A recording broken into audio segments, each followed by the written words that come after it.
Hi, welcome to Conversations with a Wounded Healer. I'm your host, Sarah Bueno. This podcast is where I interview people in healing professions about the intersectional journey of healing self while taking care of others. And I really value the connection that I have with you, my listeners. So I wanted to invite you to connect with me in a couple of ways. So first of all, if you feel so inclined to rate and review the podcast on Apple Podcast, that's really, really helpful. You can find me on Instagram at Head Heart Therapy, and Instagram is probably my fave platform, so please feel free to connect with me on there. And on Facebook, you can find us at Head Heart Therapy and at Wounded Healer, and that's Wounded Healer, WOUNDEDHEALR. And I wanted to share something exciting with you, that this episode is actually sponsored by the Creative Imposter Studios. Andrea's podcast team has been supporting this show from the very beginning, from launch to ongoing editing and consulting services, and I truly cannot recommend her and her team highly enough. So Andrea is now offering her popular Launch Your Podcast class via Zoom, Thursday, July 9th at 7 p.m. Central Standard Time. In this class, you'll find out what it takes to extend your reach, build community, and use your voice to change the status quo with podcasting. Andrea will give you a behind-the-scenes look and share 5 tips to help you sound like a pro from the start. The first 15 people to sign up by July 2nd will get in free. Register at thecreativeimposterstudios.com/healer launch. So this is actually how I ended up starting this podcast, was going to this class with Andrea. So if you have been thinking about that podcast, now is the time. And now let me share with you about today's guest, Brit Holmberg. It's funny to call him Britton because I've only known him as Brit, but his full name is Britton. Brit and I actually went to grad school together, and I've gotten a chance to work with him and learn from him, especially in regards to anti-racism. And I just want to note that we recorded this prior to the murder of George Floyd and all of the protests that have been springing up since then, but wanted to air this conversation now as it's so incredibly relevant. So let me tell you more about Brit. Brit goes by he, him, and they, them pronouns, and he is a passionate community organizer, educator, and mental health practitioner who seeks to disrupt white supremacy culture and promote anti-racism at both the clinical and organizational levels. Brit lives with his family in Chicago, Illinois. So I'm really excited to share this conversation with you, and I hope you enjoy. Brit Holmberg. Hey, Brit. Welcome to Conversations with a Wounded Healer. How are ya? I'm doing well. Thank you. So glad to be with you. Yeah, I'm really glad to do this too. Well, let's start by talking about how we met. Yes, we met in grad school. We met in grad school. Go Loyola, go Ramblers. Oh, yeah, they have a sports team. That's not a thing I think about. What class was it? I don't remember. Was it Alan Levy's class? Dr. Yes. Levy? I remember feeling like I finally understood personality disorders after that class. Mm-hmm. I remember understanding, like, I finally realized what I was getting myself into after that class. Really? Yeah, I mean, I felt like he was just one of the most practical professors and most Yeah, kind of honest and authentic people that we had there. And agreed. he just kind of like talked really honestly about what it's like to do therapy and to work with people with chronic mental health issues, and just to kind of sit with that. So I still think about that class. Yeah. Yeah, right. Now that you say that, I think I remember too being terrified on some level. Mm-hmm. Yeah, but it's that idea of like, oh shit, this is what we're doing. Okay. All right. This is scary. Yeah, I remember he would say things and we'd kind of look at each other like, is he allowed to say that in class? Like, that's sort of provocative, or what does he really Yeah. mean by that? And stuff that now I would kind of not really bat an eye at, just like, yep, that kind of stuff happens. Just, you never know when you get into a therapy room with someone what's gonna come up. So Yeah, it's funny to also now be a professor and to think about, I know that there are some things that I say that my students are like, wait, that's what happens in the real world? And I'm like, yes, I'm going to just tell you how it happens instead of having you experience something either terrifying or whatever it is, and then think that you're doing something wrong. Like, no, this happens to all of us. yeah, just normalize it and prepare people to just even start thinking Mhm. about it, because it's one thing to talk about it in the classroom. It's another thing to then be in the moment and sitting across from another human being or human Right. being Well, we could keep talking about this, but I want to talk more about you. So, you want to tell people who you are and what you do?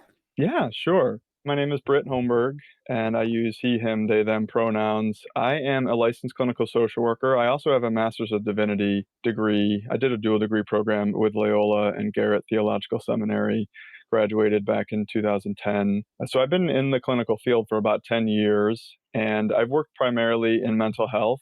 Although before I got to graduate school, I did a lot of food justice work. I worked at a food bank for a couple of years. I worked at a community center in Erie, Pennsylvania on their food program. So that's always sort of in the background, sort of a passion of mine. Hmm. I went to graduate school because I realized there was a lot of like mental health issues that were coming up for the people I was working with and Yeah. supporting. And I realized I just didn't have the skills to give them what it felt like they needed. Yeah. And so graduate school for me was very formative in terms of kind of finding myself and really Mhm. getting clear on sort of what my strengths are and how to kind of use them most effectively. And so I'm very grateful for that time. And then worked in a number of different kind of clinical settings since then. The hospital, Northwestern Hospital, for several years, also in private practice for a few years. And now I'm currently at a college wellness center here in Chicago, working with students on a short term basis in terms of trying to support their mental health as they're working to get through school themselves. And then, sort of, my passion project, my side gig, if you will, is I created a training with a colleague of mine named Marion Malcome, who's also a social worker, and it's called Becoming an Anti-Racist Social Worker. And we met at the hospital a number of years ago. She was actually my clinical supervisor and my first social work boss. And we just got to talking about this was like pre Trump, pre kind of Mm. white supremacy being all over the place, and even pre kind of Ferguson, pre Trayvon Martin, but we just sort of realized after, I mean, not even in graduate school, but certainly after graduate school, there's very little attention given to how to kind of work against racism, how Mhm. to challenge racism in clinical spaces, how to kind of apply the principles of racial justice and racial equity to clinical spaces. And so we kind of put our heads together and said, we love the clinical work, but there's something kind of missing. So, how can we kind of infuse the clinical work with more of like a racial consciousness and a racial justice consciousness? So, developed this training back in 2013. The first time we did it was at the Illinois State Social Work Conference. Oh, And really? Wow. yeah, we probably put 50 hours into like developing it. And it was an hour and a half presentation. And we just kind of like Mhm. ran through this thing. And all of a sudden, people started coming up to us and saying, like, oh, tell us more about this. What's this about? Like, would you do this for our organization? And we were like, wow, I think this was You're not, on to we're something. onto something here. This Yeah. is exciting. So we have since probably presented it maybe, I don't know, 15, 20 times for CEUs at organizations, at agencies, mental health agencies around the city. We've done more conferences, that kind of stuff. So it's really kind of taken off. And people are just, I think, especially now that the age that we live in, very, very hungry for this because it's Yeah. coming up more and more in these clinical spaces. And Mhm. they're just sort of saying, how do we address this? How do we kind of support our clients of color who are facing this oppression on a daily basis? And how do we also work with our white clients who are also exposed to this and have also internalized racism and implicit bias and microaggressions and see that kind of playing out in their own lives in terms of like tendencies of white culture. So I wish that I had a platform to kind of do that full time in many ways, but that's sort of what I do on my evenings and weekends. And Don't you love that? Like, what we do for fun as social workers is like, try to dismantle white supremacy, NBD. right, right, just a little weekend kind of warrior thing. Yeah. I was, like, talking to a colleague the other day, and I was like, "Oh, I'm listening to this amazing podcast at night as I'm doing dishes and stuff. It's called White Lies. It's about the Reverend James Reeb case." He was a Unitarian minister who was actually assaulted and killed down in Selma, Alabama, right Oh, after wow. the Bloody Sunday on the Edmund Pettus Bridge. I'm looking it up right now so I can listen too. It's phenomenal. It's through NPR. It's these 2 white Southerners who kind of look into the case, and they're like, "This is a cold case, but we need to figure out who did this and what happened exactly." And they figure it out, and it's a little bit like Serial in the sense Yes. that it's kind of like, "Ooh, what's happening? It's What's true going crime on?" Yeah, and anti-racism? and Sign anti-racism. me up. Yeah, but my colleague's like, "That doesn't sound very relaxing. That's what you're doing at night?" I was like, "Oh, it's amazing. Like, you really need to listen to this. This is good stuff." Yeah, that's so cool. Well, I definitely want to talk about all the anti-racism stuff. Let's first back up and talk about a little bit more details about why you decided to become a therapist. So I'm guessing that it wasn't just like, oh, I'm doing food justice and oh, one day, oh, yes, I'll be a therapist. But what led you to social justice? All of it. Yeah. So that's a long story. I think to sort of keep it relatively concise, I would say I think social justice for me was very much a part of my upbringing. I was involved with the United Methodists growing up, and that was always something that they talked about. And I would go to church and we would Hmm. talk about that. And so that was We very did much, not talk about that in my Methodist church. That's interesting. yeah. It was very much from a charity perspective. It was not Mm-hmm. sort of like, "Okay, we need structural change. There are these Mm. structural oppressions or systems going on." It was very divorced from history. It was just more like, "We need to help people who are in need." So that's kind of how I approached it for many years, and Mm-hmm. then my eyes were really opened in college. I took some really great classes, some on racism and some on just sort of community empowerment, and so that's really when I started getting the Mm. language of race and Mm. understanding more about sort of what's needed to not just like there's that saying like you can feed a person for a day or you can teach them to fish. That's really when that sort of consciousness started deepening and has continued to sort Mm. of deepen. So I think that's where a lot of my social justice kind of foundations started and those values really began Hmm. to be cultivated. In terms of therapy, it wasn't really until graduate school that I started kind of thinking about, okay, well, what am I going to do on a day to day basis? Like, what's really going to be fulfilling for me? Mhm. And I had a really good friend named Scott Pryor, who's a musician, and he was staying at our house. And he said something about, like, your home is a very healing environment. Like, it's just really, Mm. he was visiting from out of town. He said it was just really meaningful to be here. Like, you seem to have like a gift for healing. And this was sort of when I was Hmm. discerning, like, okay, well, what is this going to look like on a day to day basis? And Yeah. that has always like stuck with me, and obviously, I didn't really have a lot of skills at that point. But as I went into social work school, like that was sort of in the back of my mind. And that was when I actually got into therapy for myself, like personally, when First I time? first time when I got into therapy. Wow. Well, I should say I've dealt with anxiety my entire life for kind of a variety of reasons. But in fourth grade, I did have a period of time where I was in sort of CBT therapy. So I learned about Mhm. nutty thoughts and Mhm. irrational thoughts. And that sort of, it was a bit of a band aid. And I kind of continued to deal with anxiety all throughout the rest of my life. Mhm. And then in grad school, just with everything that comes up kind of personally, I really need to see someone, whether I was going to be a pastor or whether I was going to Mhm. be kind of working in the clinical field. Like, I need to kind of figure this out for myself. And I started working with my therapist at that point, Carol Jennings, and she was like an angel for me. Ended up Hmm. working with her on and off for 7 years, I think, and worked through a lot of family stuff, a lot of personal stuff, a lot of my anxiety, and just losses that I'd had even during that period of time. Hmm. And it was her really providing that, like, safe, supportive, like, healing space that really helped me to see, like, what a profound difference a therapist can make in one's life. Because up until that point, I thought, "Okay, well, I need to be in politics. We need to, like, start a revolution. We need to kind of really make some substantive change at a macro level." And I think as a white male, my programming is like, this is what white men do. They get in charge and they try to fix things, and they're leaders, right?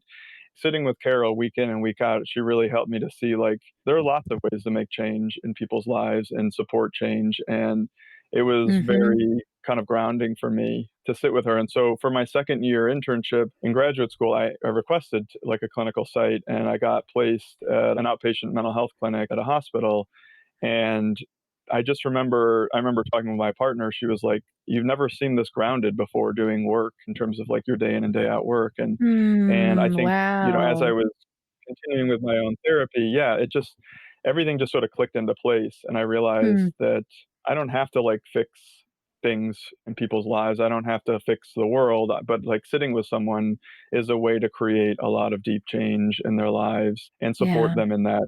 I mean, they're the ones doing the change, but having someone who they can meet with and support, obviously, as you know, is a huge plus or like a huge sort of catalyst for that change. Yeah, I've had so many conversations recently that come back to just holding loving space for people as being the magic, you know? And yes, of course we need to have skills and know interventions and that sort of stuff, but really our ability to sit there with someone and see them clearly, and I think seeing them clearly has to do with us doing our own work. Yeah, I would say when we were trying to have kids, we do have kids now, we're very fortunate, but when we were trying to have kids, we actually had a few losses along the way in terms of pregnancies, and I think that being in therapy during that time, that lesson was just so key for me because there were times where I would just come in and weep.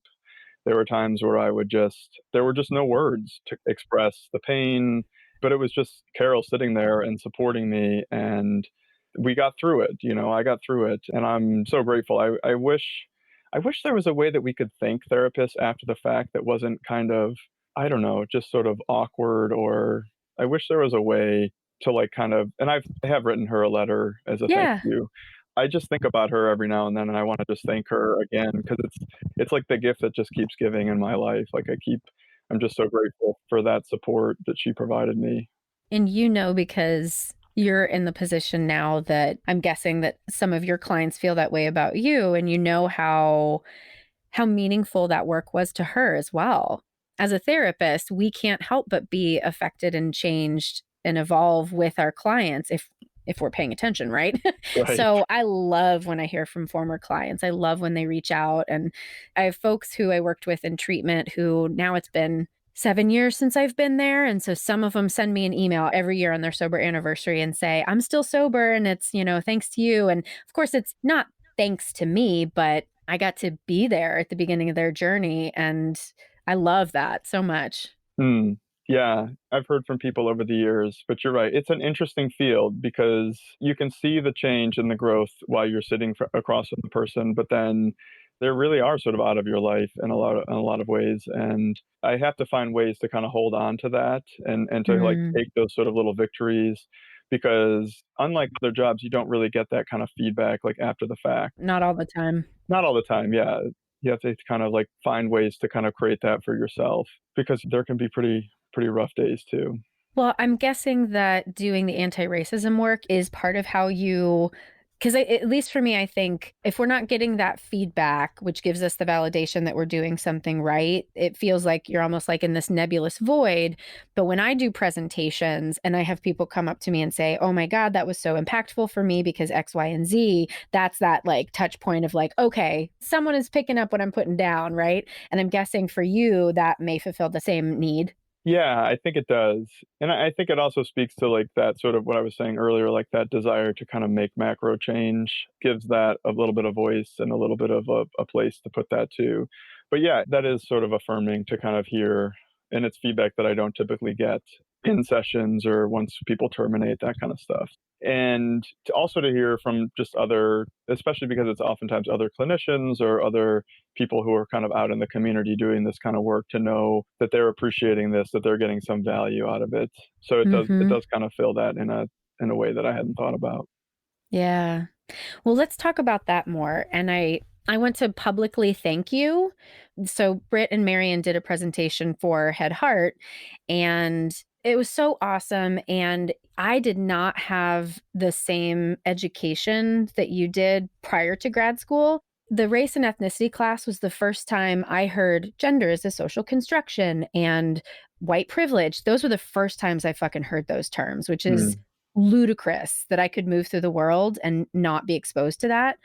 So I feel like I'm way behind on that journey. And since I've essentially just discovered it over the past couple of years, I feel like there's been this need inside of me to want to fix it, right? Want to like do something drastic to create all this change. And in that presentation, I remember I was saying like, okay, like how do I change my website? Like how do I make it safer for people of color? How do I do this? And you were like, Sarah, I wonder if your gift is going to be helping other white people. Mm. And I was like, that's it, motherfucker, that's it. And that relieved a lot of pressure and gave me permission to do what I know I can do well, Mm, right? It's like challenge my people and speak to the shame that comes up as a result of not having this information. And one of the things I've gotten to do with this is I'm doing training in NARM, neuroaffective relational model, and there was some stuff that came up around privilege and race. And so I was like, let's do a book group on white fragility.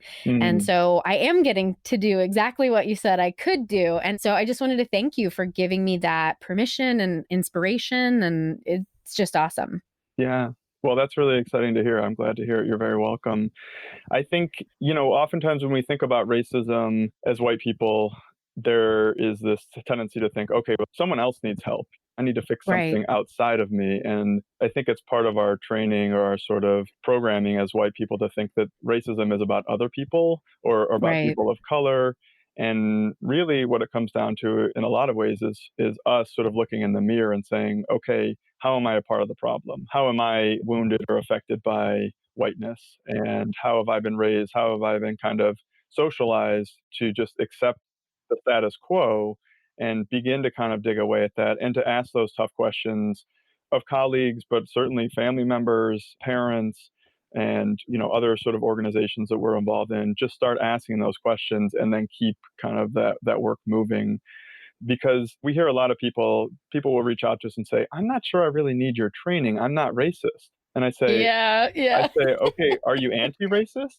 Because there's a difference Hmm. between being not Yeah. Not racist racist. Yes. and anti-racist, right? There's like Yes. a huge Yes. gap. And I think if you did a survey across the country, especially of white folks, 99% of them would say, I'm not racist, because that's like a dirty word in our culture. But Right. if you ask them, are they anti racist, you'll get a very different kind of response. And I think that's why we kind of called it this. It's like there's one level of commitment in terms of saying you're not racist, right? You're saying, okay, Right. this is not okay, racism is bad, but it's a whole other level of commitment to sort of turn around on that people mover or get off it and say, like, I'm not riding this anymore. Like, this is not good for our culture, it's not good for our society, it's certainly not good for friends and colleagues of color or neighbors of color, and we need to like change this whole thing. And that's sort of that very intentional proactive process of Right. becoming anti-racist.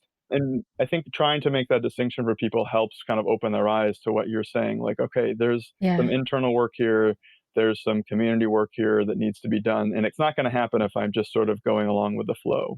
And just for listeners' sake, could you define racism? Because I think that's part of the problem of saying I'm not racist because we're not defining racism correctly. Yeah, right. A lot of times when people think about the term racism, they think about these individual acts of hate or individual acts of racial slurs and that kind of stuff. And Right.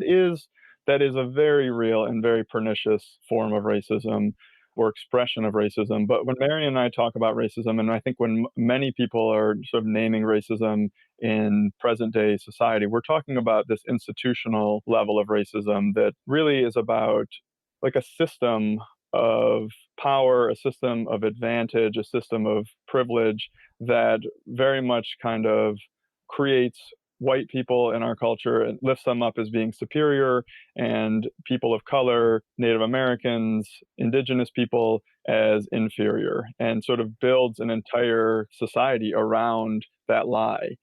And in terms of like institutions, in Mhm. terms of like housing and redlining and some of the practices from voting discrimination and poll taxes and this type of thing, in terms of like really excluding an entire race or an entire group of people based on their ethnicity or their race or their language. And there's a whole history of this that I think when people you talk to a lot of white people and they say, well, racism is over, we had Obama, we need to kind of move Right. beyond that. And if you talk to people of color, that is not at all what their experience is. In fact, we're sort of at a point where hate crimes are back reaching new highs every year. Yep. Yep. And you sort of open up the newspaper and there's always sort of mention of race and racism going on. And so really helping people differentiate between the individual level and the institutional level, because there's just incredible harm that's done at an institutional level or at a societal level that a lot of white folks are just blind to, because we're not raised Right. to see it.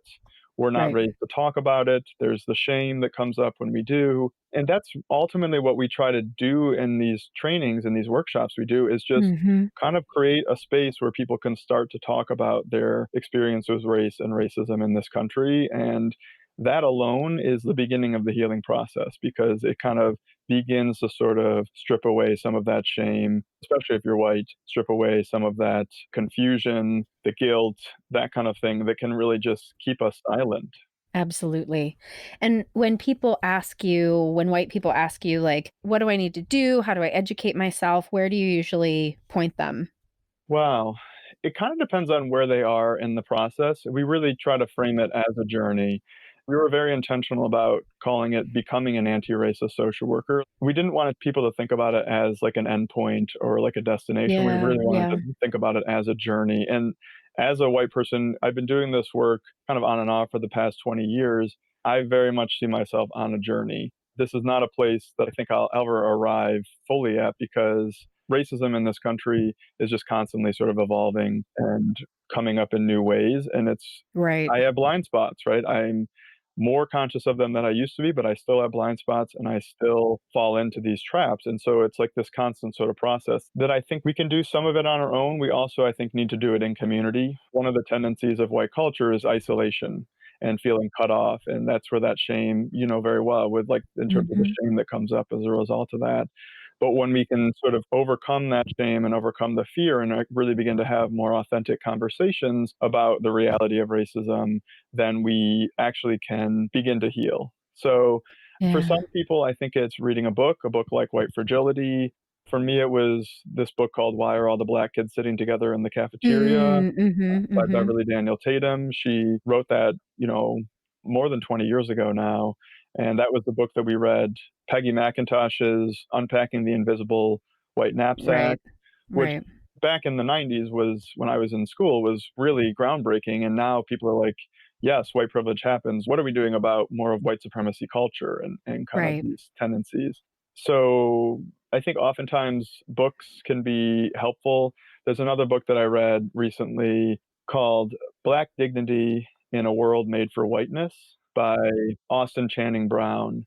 And I really found that book really meaningful in the sense that she's an African American woman who just talks about what it's like to be Black in the US. And I think she offers a lot of really helpful entry points for white folks, especially white professionals, white folks who are going to church and who are active in a spiritual community in terms of just thinking about how we center whiteness so much Right. like that's the norm, that's sort of the way in which everything is sort of based off of that norm and that standard, and to be outside of that is to have a very different experience than to be someone who is centered and who sort of benefits from that centering. So that's a really helpful book.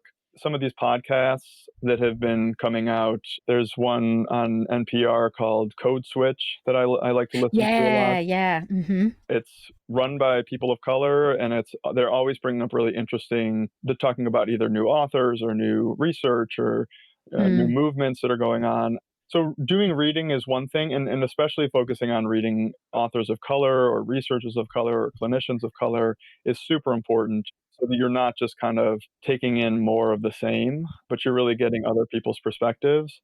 And then just really trying to engage with people face to face of other cultures, of other ethnicities, of other backgrounds, and just showing up in those spaces and being a minority. That was for me a huge way that I learned that I didn't have all the answers and that I didn't have to fix everything. I worked at a freedom school through the People's Institute for Survival and Beyond back when I was in college. This is an organization that does anti racism trainings around the country. And they ran a freedom school where they broke the curriculum down for youth who were from the city, pretty much all Black youth who lived in the city of New Orleans, as a way to increase their consciousness around the system of racism that they were up against. Mm, And wow. yeah, it was really a powerful experience. But most of the summer, I was like kind of behind the scenes. I made tuna fish sandwiches. I would go out and I would clean up the tables after lunch. I would maybe drive the kids here and there or or meet them someplace. And at first I was like, I need to be doing something really meaningful. And why aren't I leading some of these workshops or something? And then I kind of realized over time, like, I don't need to do that. Like, that was already being taken care Yeah. of. Like, the people of color who were leading that organization had that all under control, and they just needed someone to kind of fill the gaps and provide support and help out here and there. And I worked really hard that summer, but part of it was just figuring out, like, listening, being kind of like a supportive presence, running out and running an errand. Like, that was sort of what my place was. Mhm. And it was humbling in like a very helpful way. And people would call me in and kind of give me that feedback. And I finally like figured it out. So I think there's lots of ways to sort of decenter whiteness and just to realize, like, how much we're missing out on as a result of racism because it's so oppressive, but just all of the resistance and all of the kind of reimagining that's going on by people who have been marginalized by the system as a way to say, like, that system is it's death, it's like Yeah. it's not a life-giving place for anyone to be, whether or not you're centered by it or not, and to sort of get outside of that and to get free from it. I love that you shared that story because I've been learning about internalized racial superiority and internalized racial oppression. And I mean, that's a perfect example of, right, like you said before, I'm a white man, I'm supposed to take action, I'm supposed to be in front leading something. And the humility that it takes in order for you to be able to recognize, like, even though you're so committed to racial justice that you wanted to work in this organization, and yet you still had that blind spot in that time in your life. So it's just so awesome that you share that. And it leads, I think, nicely into the question of how you feel about the term healer as applied to what you do. Mm. Well, thank you for saying that. I still have a long way to go in terms of this process, but I do feel like I've learned a lot, and I'm grateful for that. Healer. Hmm. Yeah, I don't know. I hadn't really thought about it in those terms around this work because it's such, in some ways, even more so than like individual therapy. It's just such long-term work. It's just to make change around this. Like, we've done some consulting with organizations, and we'll come in and we'll start working with them, and then we'll hit some resistance. And we Hmm. originally thought, okay, we're going to have a contract for 3 or 4 months, and then it ends up turning into 7 or 8 months. And even at that point, everything that sort of begins to come to light and gets uncovered, all of a sudden we realize this is way beyond like the scope of what we even set out to Mm. do and what we're kind of equipped to be able to do, right? Because it's, Hmm. I'm thinking of an organization that we started working with that has a mental health wing to it, but as we continued working with them, we realized like that this sort of culture of whiteness and white supremacy was really spread throughout the entire organization, which Mm. was hundreds of people, and sort of beyond the scope of mental health work. You know, th- that's just all to say that the healing is very slow. It's not predictable. It's certainly not linear. And sometimes I think at this point, it's about just raising that consciousness and helping people to move from saying, I'm not racist to, okay, tell me more about this anti racism.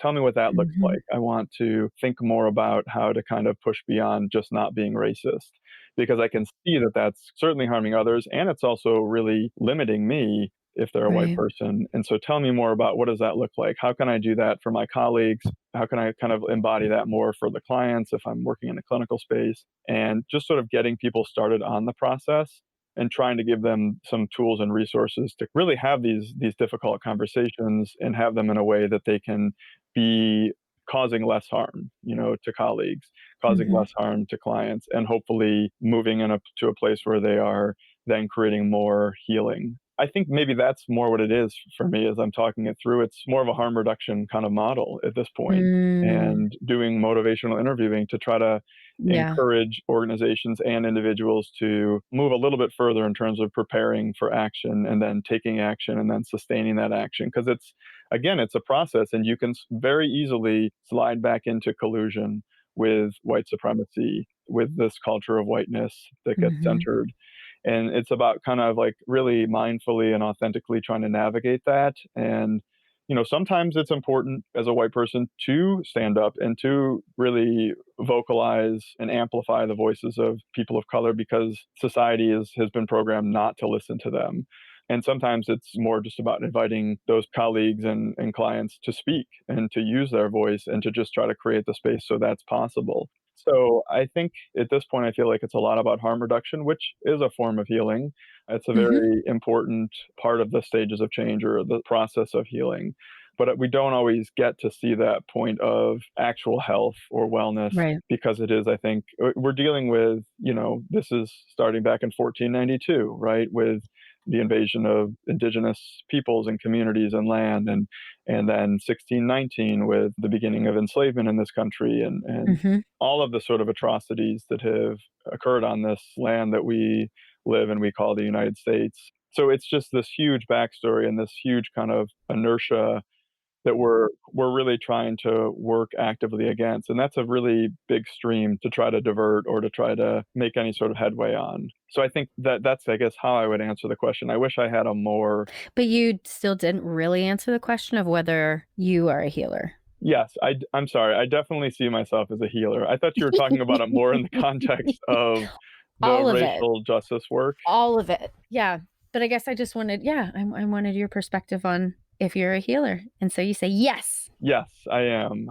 I love it. There's something about saying that that is both very, like, validating, and it's also it feels like a very bold thing to say in a Hmm. way Yeah. because it feels like some ego kind of wrapped up in that. Like, I feel like it's easier for someone else to call me a healer. Like this friend, it's like, okay, yeah, that feels right. Like, you are sharing your experience of being in my home and sitting with me, and that I'm happy to hear that's healing.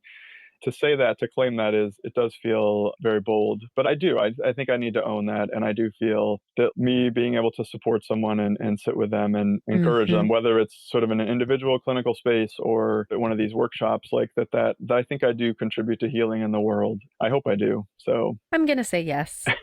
I think most of the time when I ask this question of people, that is a common response is essentially, the nature of it being about a relationship. How about the term wounded healer? How do you feel about that? yes, I definitely, like I was saying, I think that for me, being in therapy was a way to really kind of begin to work through the woundedness Hmm. that I've experienced in my life, and I think that I'm still on that journey. I am in a committed relationship. I've been with my partner for almost 20 years, just realizing through that process kind of how wounded I am, all of the wonderful Mm, parts about being in a relationship, but also the vulnerability that comes up and the sort of higher level of accountability that emerges. Like, I'm yes. able to see, wow, like I'm like constantly struggling with not being defensive and not taking things personally and Yeah. dealing with when she has other commitments, like how to kind of deal with that and not read into it and be like, I'm missing her, or I'm not a priority, or that kind of thing, or Right. just struggling. I've always really struggled with articulating my own needs, which is, I think, Mm, something that a lot of people in this field do, like how to express them and try to meet them. So I've definitely healed some on this journey, but I definitely continue to feel woundedness. And I think a lot of it right now for me, I'm focused on is the way in which my own internalized racism and my own internalized sort of sexism has impacted my relationships, has impacted the way I see the world, has impacted me professionally, that kind of stuff. So I think in some ways it's moved from my own personal mental health to thinking a little bit more in terms of like how it's impacted the community and that kind of thing. And mm, how we're all sort of wounded by that in various ways and it looks differently, but that's kind of something that I'm really focused on right now is how to try to heal from that myself so I don't create more harm or I minimize the harm I'm creating, and also how to try to support others in that process as a result of the work I'm doing. Do you know the Enneagram? I do. I've never taken like a workshop in it. I think I did one of the Pretty sure assessments. you're a 9. Am I? Okay. The way that you're describing, like, wanting to get in touch with how you feel and what you need, like, that is so my husband, and he's a 9, and Okay. that's one of the hallmarks of it, and, when you talk about, like, the showing up in relationship and how a lot of stuff gets activated, that's one of the things that happens between us is I'm like, "Just fucking tell me Yep. what you need, and I will give it to you," and it's so hard for him to do it, it's so interesting. It is. That conversation sounds very familiar. When my partner hears this, she will laugh and say, "Yes, that is exactly Yes. what I tell you every week or every month." Like, Just tell me what you need. I'll be happy to try to help you figure that out. So that definitely is a lot of how it shows up for me. So Yeah. that's part of why I think doing this work is helpful for me is because I get to focus on other Mhm. people and I get to Yep. talk to them about how to do that for them. And then I'm just like, okay, I need to do this for myself too. I need to set Right? boundaries. I need to take care of myself. So it helps. Yeah, I think for the people that I consider good therapists, I think that is one of the hallmarks of it is recognizing like if I'm telling my clients this, I better be walking the walk instead of just talking the talk. And I've definitely recognized that in myself sometimes where I'm like, I'm preaching self-compassion for everyone and then I'm here talking to myself like an asshole. Like that's not okay. And just this week like recommitted myself to self-compassion because I heard myself saying things that I was like you're out of alignment. You gotta do this work for yourself again. Yeah. Yeah. It's an ongoing process. And I definitely think that's something like I know sort of the 5 or 6 or 7 things that I really need to be doing to be in balance, and Mm. I'm able to articulate those in general, and I'm able to meet those needs. But yeah, I know, I definitely can relate to that feeling of sitting across from someone and saying something, you're like, "Try saying that to yourself, Brit." Like, Right, I right. think you need to be taking your own advice here and making that a priority. Yeah. So, how can people find you if they're interested in hiring you for their organization or for a training? Yeah. So I think probably the easiest way is on LinkedIn, just looking up Brit Holmberg. I'm not a huge social media person, so that's kind of the main avenue for contacting me. I do have an email that's anti-racist social worker training at gmail.com.